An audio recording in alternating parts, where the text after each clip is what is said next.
Halo semuanya, selamat datang di update market hari ini, 1 Februari 2026. Kondisi market saat ini sedang berada dalam fase yang cukup menantang dengan volatilitas yang mulai meningkat kembali. Kita melihat adanya tarik-menarik antara sentimen makro global dan pergerakan teknikal di beberapa aset utama. Mari kita bedah bersama bagaimana narasi besar minggu ini akan mempengaruhi portofolio kita. Sebelum kita masuk ke pembahasan lebih dalam, perlu diingat bahwa seluruh konten dalam video ini bersifat edukasi dan berbagi informasi semata. Ini bukan merupakan saran keuangan atau ajakan untuk melakukan transaksi tertentu. Keputusan investasi sepenuhnya ada di tangan Anda, jadi pastikan untuk selalu melakukan riset mandiri secara mendalam. Kita lanjut ke pembahasan berikutnya mengenai kalender ekonomi. Minggu ini akan menjadi periode yang sangat sibuk bagi pasar finansial global. Hari ini ada agenda anggaran Persatuan India yang bisa mempengaruhi likuiditas regional.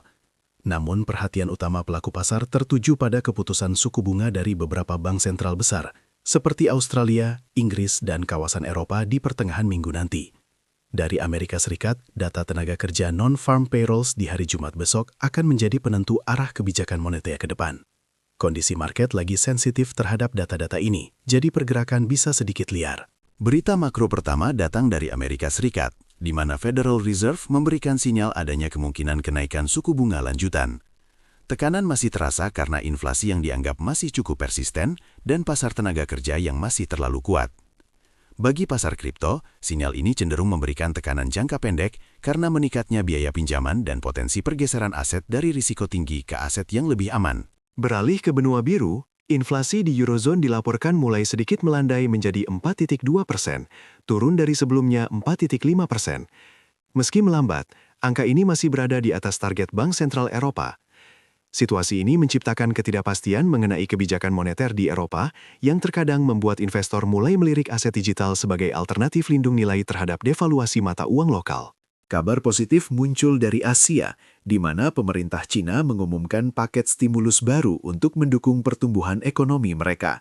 Langkah ini mencakup dukungan finansial ke sektor kunci dan penurunan rasio cadangan bank.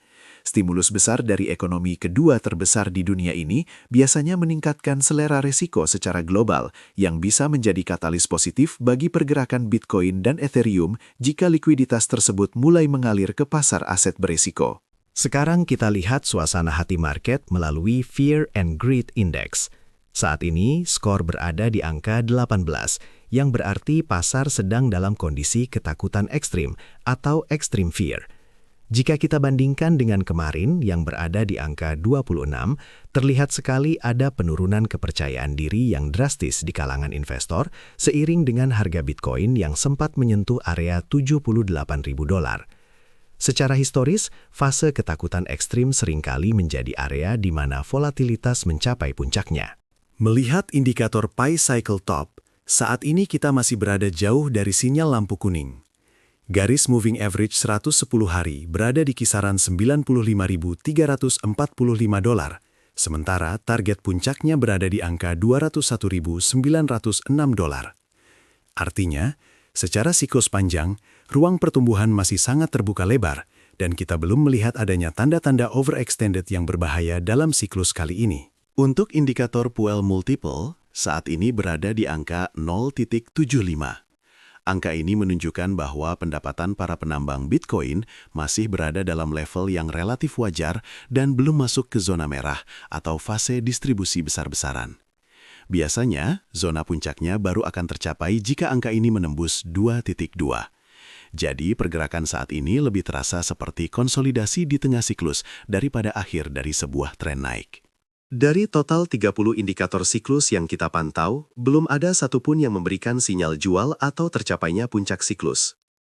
Beberapa yang menarik perhatian adalah Bitcoin AHR 999 yang berada di 0,43. Menunjukkan area yang sangat menarik untuk akumulasi jangka panjang.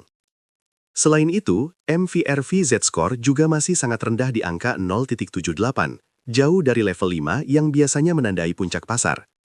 Secara keseluruhan, data menunjukkan mayoritas indikator masih berada dalam zona tahan atau akumulasi. Itu dia update market kita untuk hari ini. Sekali lagi, kami tegaskan bahwa seluruh informasi yang disampaikan adalah untuk tujuan edukasi dan tidak boleh dianggap sebagai saran investasi. Tetap bijak dalam mengelola risiko dan selalu gunakan uang dingin dalam setiap transaksi. Sampai jumpa di update berikutnya.